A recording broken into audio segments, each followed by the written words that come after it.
Hello everyone. So we are revising the important topics for your Punjab Judiciary Mains exam. Already हम 2 lectures इसके regarding कर चुके हैं. अगर आपके lectures मिस हो गए हैं तो आपको डिस्क्रिप्शन बॉक्स में जो है सॉरी प्लेलिस्ट में लिंक उसका मिल जाएगा. So in today's video we are going to discuss the more topics like best evidence rule that is given in 91 and 92 section. What is latent and patent ambiguity? What is burden of proof? So all these topics we are going to study in today's lecture. So first of all, where both oral and as well as documentary evidence are admissible, so the court may go by the evidence which seems to be more reliable. So there is nothing in the Indian Evidence Act requiring that documentary evidence should prevail over the oral evidence. So the provisions as to the exclusion of oral by documentary evidence that is based on the best evidence rule. तो ये क्या है? ये best evidence rule के ऊपर based है. तो where the fact is to be proved is contained in a document, जो fact आपने prove करना है अगर वो document में contained है तो उसके रिगार्डिंग डॉक्यूमेंट ही उसका बेस्ट एविडेंस है, चाहे वो प्राइमरी एविडेंस है चाहे वो सेकेंडरी एविडेंस है. तो सेक्शन 91 एंड 92 इस प्रिंसिपल को जो है इनकॉर्पोरेट करते हैं. तो let's just have a reading to section 91 first. तो सेक्शन 91 सेज दैट कि जहाँ पे आपने कॉन्ट्रैक्ट की टर्म्स को, ग्रांट को या फिर कोई भी डिस्पोजिशन ऑफ प्रॉपर्टी को राइटिंग में रिड्यूस कर लिया, ठीक है, या फिर इसमें दो चीजें हैं, या तो आपने वॉलेंटली उसको राइटिंग में रिड्यूस किया है, ठीक है, या लॉ रिक्वायर करता है उसको राइटिंग में रिड्यूस करने के लिए. And in all the cases in which any matter is required by the law to be reduce to the form of document, this says no evidence shall be given in proof of the terms of such contract. कोई भी evidence देने की जरूरत नहीं है. shall be given in proof of the terms of such contract, grant or disposition of property except the document itself. अगर उसको prove करना है तो आप उसका डॉक्यूमेंट को ही प्रोड्यूस करना होगा, चाहे वो सेकेंडरी हो या फिर प्राइमरी हो, of it contents in case in which the secondary evidence is admissible under the provisions that is contained under section 65 of the Indian Evidence Act. तो जो ये सेक्शन है ये फॉरबिड करता है proving the contents of a writing otherwise than by the writing itself. so this incorporates the rule of best evidence. जो ये section है ये एक्सटेंड करता है दो टाइप ऑफ ट्रांजैक्शन पे. So that I have already told you, एक जो कि वॉलेंटरली राइटिंग में रिड्यूस की गई है, एक जिसके लिए राइटिंग कंपलसरी है, जिसको लॉ रिक्वायर करता है कि ये राइटिंग में होनी चाहिए. तो दिस सेक्शन फॉर एग्जाम्पल, एक एग्जाम्पल ले लेते हैं इसको समझने के लिए.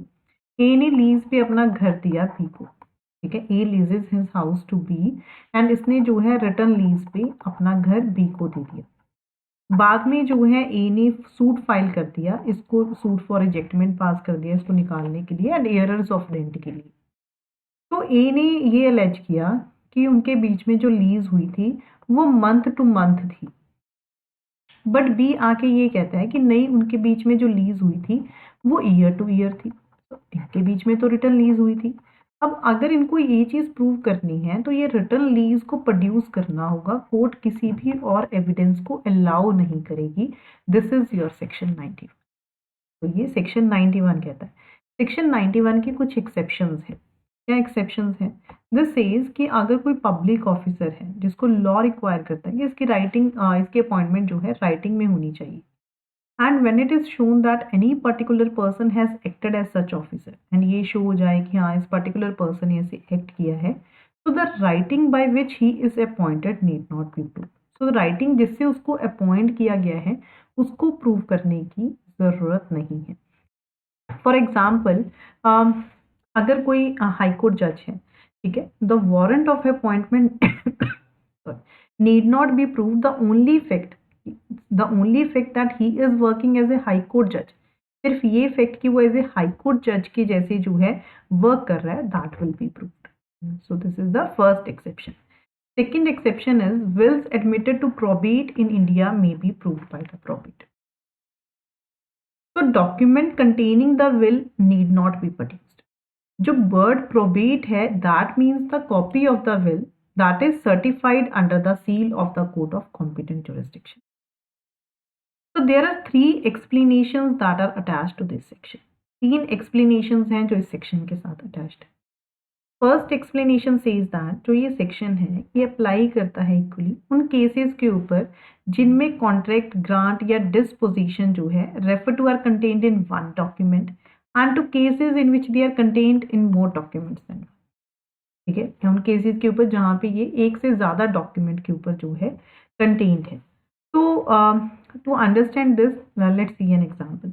तो अगर कोई कॉन्ट्रैक्ट जो है that is contained in several letters, so all the letters in which that was contained must be proved.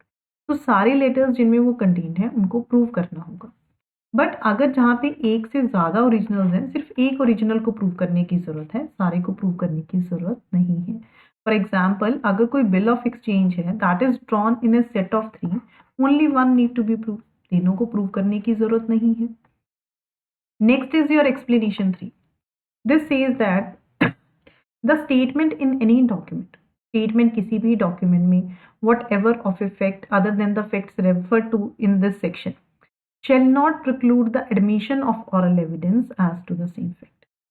So A contract करता है writing में B के साथ for the delivery of indigo upon certain terms. ये writing में contract करता है B के साथ, ठीक है, delivery करने के लिए indigo की कुछ terms के ऊपर. जो contract है वो ये mention करता है, the contract mentions that the fact that B had paid A the price of other indigo contracted for verbally on another occasion. So contract क्या मेंशन करता है कि B ने जो है प्राइस पे कर दिया है, ठीक है, दूसरी इंडिगो का जो वर्बली उनके बीच में कॉन्ट्रैक्ट हुई थी और ओकेजन को लेके. तो here the oral evidence is admissible because statement अगर किसी डॉक्यूमेंट में है that is referring to a fact other than the facts that are referred in this section, so वो preclude नहीं करेगी admission of oral evidence को same fact को लेकर. Next is section 92.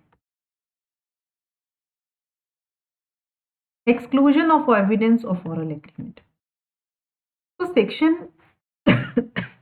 जो 92 है, the provision in section 91 is further supplemented by section 92.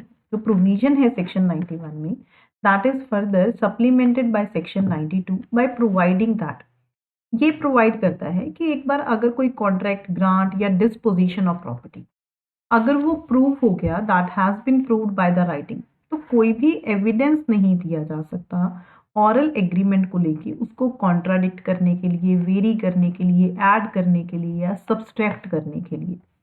For example, suppose A borrows from B rupees 2000. A ने B से 2000 रुपये बोरो किए एंड एग्जीक्यूट किया एक प्रोनोट एग्जीक्यूट किया कि वो 1% इंटरेस्ट रेट जो है पे करेगा. ए ने क्या किया, 2000 रुपये बी से बोरो किए एंड ही एग्रीज कि उसने जो है एग्जीक्यूट किया एक प्रोनोट कि इंटरेस्ट रेट जो है वो 1% देगा. बी लेटर ऑन फाइल कर देता है suit against A for the recovery of this amount plus the interest amount. ठीक है, एंड जो प्रोनोट है वो भी कोर्ट में फाइल हो जाता है एंड प्रूव हो जाता है.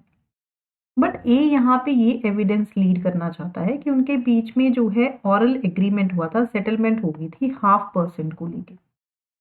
ये इंटरेस्ट जो है वो 1% नहीं होगा, वो 0.5% होगा. Now this evidence can not be allowed. इस एविडेंस को अलाउ नहीं किया जा सकता. Why? Because this is contradicting the terms of the pronote. So this is your section 92. This says that when the terms of any such contract, grant or other disposition of property or any matter required by law to be reduced in the form of document have been proved according to the last section, no evidence of any oral agreement or statement shall be admitted as between the parties to any such instrument or their representative in interest for the purpose of contradicting, varying, adding to or subtracting from its terms. So there are certain provisos, there are certain exceptions that are given to this general rule of exclusion of evidence of oral agreements. So the first proviso says that the evidence can be given of any fact. Evidence आप किसी भी fact का दे सकते हो जो invalidate करेगा किसी भी document को that is in question or which would entitle any person as to any decree or order such as fraud, intimidation, illegality, want of due execution, want of capacity in any contracting party. So the validity of document may be questioned on the grounds of, इसको किस grounds के ऊपर question किया जा सकता है? Fraud के ऊपर, इंटिमिडेशन के ऊपर, इलीगैलिटी के ऊपर, वांट ऑफ ड्यू एग्जीक्यूशन के ऊपर, मिस्टेक ऑफ फैक्ट और लॉ के ऊपर. For example, if A enters into a written contract with B, A जो है बी के साथ एक रिटन कॉन्ट्रैक्ट में एंटर कर गया कि वो कुछ टर्म्स के ऊपर जो है सर्टेन माइंस में वर्क करेगा. इनफैक्ट ए को इंड्यूस किया गया था, ठीक है, टू डू सो. बी ने उसको मिस रिप्रेजेंट किया था उसकी वैल्यू के रिगार्डिंग. इस फैक्ट को प्रूव किया जा सकता है. वाई? बिकॉज दिस इज, उसने उसको इंड्यूसमेंट किया. सो एनी इफेक्ट में बी प्रूव, जिसको जो डॉक्यूमेंट को इनवैलिडेट करता है उसको प्रूव किया जा सकता है under your proviso 1. Second is, अगर कोई सेपरेट ऑरल एग्रीमेंट है as to any matter on which the document is silent and which is not inconsistent with its terms, that may be proved. For example, अगर कोई return agreement है, for example, अगर उसमें नहीं लिखा हुआ कि पेमेंट ऑफ प्राइस कब होगा, if that is silent as to the payment of the price, ठीक है, कि पेमेंट ऑफ प्राइस कब हो, देन उसके टाइम पे जो है ऑरल एग्रीमेंट दिया जा सकता है. So the existence of any separate oral agreement, existence किस चीज की? किसी भी सेपरेट ऑरल एग्रीमेंट की, constituting a condition precedent to the attaching of any obligation under any such contract, grant or disposition of property may be proved. Next is your proviso 4. ठीक है, proviso 4 says that the existence of any distinct subsequent oral agreement to rescind or modify any such contract, grant or disposition of property may be proved. So this is the fourth proviso. This says that अगर document को execute करने के बाद parties hourly agree करती है, ठीक है, अगर डॉक्यूमेंट को एग्जीक्यूट करने के बाद पार्टीज ऑरली एग्री करती हैं कि वो उसको एज ए कैंसल्ड मानेंगी या फिर उसकी मॉडिफाई करेंगी कुछ टर्म्स को, तो ऐसे ऑरल एग्रीमेंट को प्रूव किया जा सकता है. बट जहाँ पे कॉन्ट्रैक्ट ऐसा है कि जिसको लॉ रिक्वायर करता है कि ये राइटिंग में होना चाहिए या ये रजिस्टर्ड होना चाहिए लॉफुली, तो देन वहाँ पे प्रूफ नहीं दिया जा सकता ऑरल एग्रीमेंट के रिगार्डिंग, उसको रिसेंड करने के लिए, उसकी टर्म्स को मॉडिफाई करने के लिए. Let's just have a reading to proviso 4 once again. This says that the existence of any distinct subsequent oral agreement to rescind or modify any such contract, grant or disposition of property may be proved, except in cases in which such contract, grant or disposition of property is by law required to be in writing or has been registered according to the law in force for the time being as to the registration of the documents. Next is proviso 5. This says that any usage or custom by which incidents not expressly mentioned in any contract are usually annexed to contracts of that description may be proved. Last one is, that is, any fact may be proved which shows in what manner the language of the document is related to the existing facts. तो ये जो exception है ये तब role में आती है when there is latent ambiguity in any document, जो कोई latent ambiguity हो किसी डॉक्यूमेंट में. So when there is conflict between the plain meaning of the language used and the existing facts, तो ऐसे केसेस में जो है एविडेंस दिया जा सकता है सराउंडिंग सर्कमस्टांसेस का, may be admitted to ascertain कि what was the real intention of the parties. So these are your 6 provisos that are attached to your section 92. So section 91 and 92 में जो है this incorporates the principle of best evidence rule. Now the next thing is, that is, what is an ambiguous document, what is latent and patent ambiguity. So this is very important. ये आपको short note में आ सकता है, long question में साथ में attach होकर आ सकता है. This question can be asked in any way. So when a document is ambiguous, that is either its language does not show the clear sense of the document कि जो language use की गई है document में या तो वो clear sense नहीं शो कर रही है डॉक्यूमेंट की, या उसकी जो एप्लीकेशन है फैक्ट्स को लेके वो डाउट्स क्रिएट कर रही है. तो कितनी how far an oral evidence can be allowed to clarify the language और टू रिमूव द डिफेक्ट.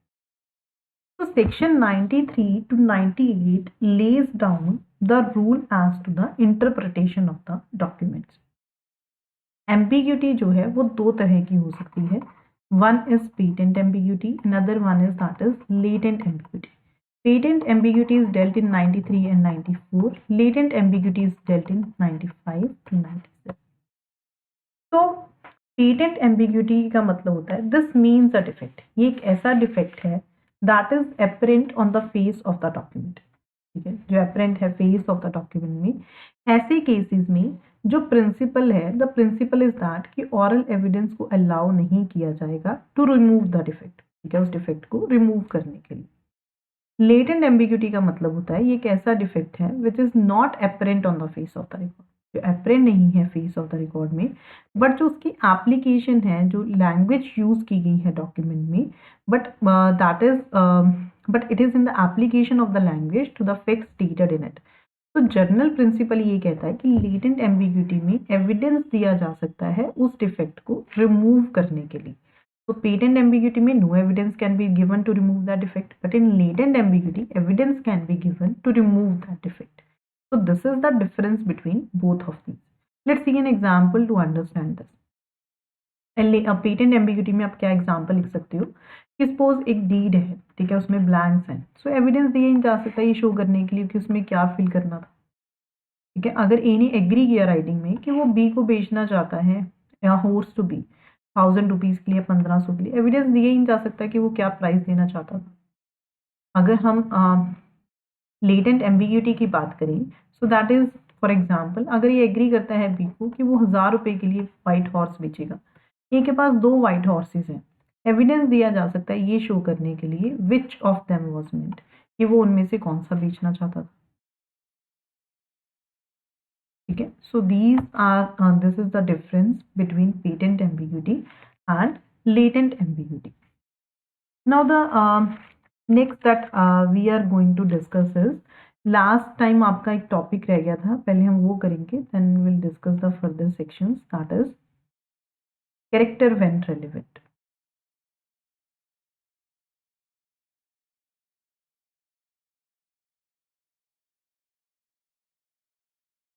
ये कैरेक्टर जो है कब रेलेवेंट होता है.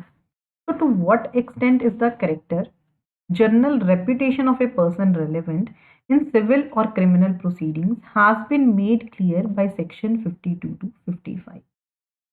So what is a character? एक character होता क्या है? तो character is the combination of peculiar qualities. ये combination है peculiar qualities का that is impressed by the nature of, by the habit of the person, जो उसको distinguish करता है दूसरों से. So in respect of the character of a party, 2 distinctions must be drawn. कौन सी? ठीक है, that is the cases when the character is an issue and when the character is not an issue, या फिर when the cause is civil or criminal. तो section 52 lay down करता है journal principal. Section 52 क्या lay down करते हैं? Journal principal lay down करता है. सिविल केसेस में कैरेक्टर जो है वो इररेलेवेंट होता है. In civil cases, character is irrelevant. For example, अगर किसी पर्सन के ऊपर चार्ज लग जाए नेग्लिजेंट ड्राइविंग का, तो he can not give the evidence कि उसका कैरेक्टर एंड कंडक्ट ऐसा है कि वो तो नेग्लिजेंटली ड्राइविंग कर ही नहीं सकता. तो सिविल केसेस में character is not relevant, but हाँ there are certain exceptions regarding to that. क्या एक्सेप्शंस हैं? First exception is given in your section 55. Civil cases में कैरेक्टर कब रेलेवेंट होता है? When it is to affect the amount of damages which he ought to receive is relevant. तो अगर कोई action है डैमेजेस के लिए, फॉर एग्जांपल फॉर सेडक्शन और rape, evidence of bad character of the plaintiff is allowed. Evidence जो है plaintiff के बैड कैरेक्टर का वो अलाउड है. Why? Because that is likely to affect the damages that the plaintiff ought to receive. So, evidence can be given of a party's character. Evidence जो है एक party के कैरेक्टर के regarding दिया जा सकता है when his character is itself affected issue. For example, an action is brought for divorce on the grounds of cruelty. So the cruel character of the defendant being fact in issue, the plaintiff can lead the evidence of it. Plaintiff जो है उसका evidence lead कर सकता है. So this is your section 52. Next is section 53. Section 53 says that criminal cases में previous good character relevant. So in criminal proceedings, the fact that the person accused is of good character is relevant. तो criminal proceeding में ये fact कि person का good character है वो relevant है. Why? Because normally we presume that a person of good character and reputation will not generally resort to any criminal activity. तो अगर गुडनेस प्रूव हो जाती है that leads to a presumption against the commission of a crime. But criminal cases में previous bad character relevant नहीं है. ठीक है, गुड कैरेक्टर रेलिवेंट है पर प्रीवियस बैड कैरेक्टर रेलिवेंट नहीं है, सिर्फ रिप्लाई में रेलिवेंट है वो. तो क्रिमिनल प्रोसीडिंग्स में द फैक्ट दैट के अक्यूज्ड पर्सन का बैड कैरेक्टर है दैट इज इररेलेवेंट अनलेस कि सामने वाला एविडेंस न दे गुड कैरेक्टर का, वहां पे दिया जा सकता है. तो there are two explanations that are attached to this section. ये सेक्शन अप्लाई नहीं करता है उन केसेस के ऊपर in which the bad character of any person is itself a fact in issue. Second explanation is a previous conviction is relevant as evidence of bad character. एक previous conviction जो है वो relevant है as evidence of bad character. So this is what is given in your sections 52 to 55. So full-fledged questions can be asked from this. कि character कब relevant होता है, whether write a short note on character when relevant, whether in civil cases the character is relevant और not, criminal cases में character relevant है या नहीं. तो question can be asked in any of the ways. There is one more section that is left, that is section 53. So this says evidence of character or previous sexual experience not relevant in certain cases. So this says that कि इन अ prosecution for an offence, अगर कोई भी prosecution होता है offence के लिए under section 354, 354A, 354B, C, D, 376A, B, C, इनमें अगर कोई भी प्रोसिक्यूशन होता है और for an attempt to commit any such offence, अगर ये क्वेश्चन रेज कर गया where the question of consent is an issue, then evidence of the character of the victim या फिर उसके previous sexual experience with any person वो relevant नहीं होगा on the issue of such consent or the quality of consent.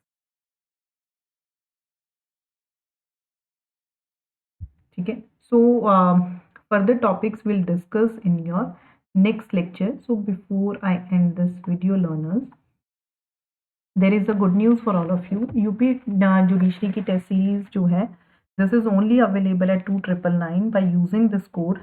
The offer is valid for first 100 subscribers के लिए offer valid है.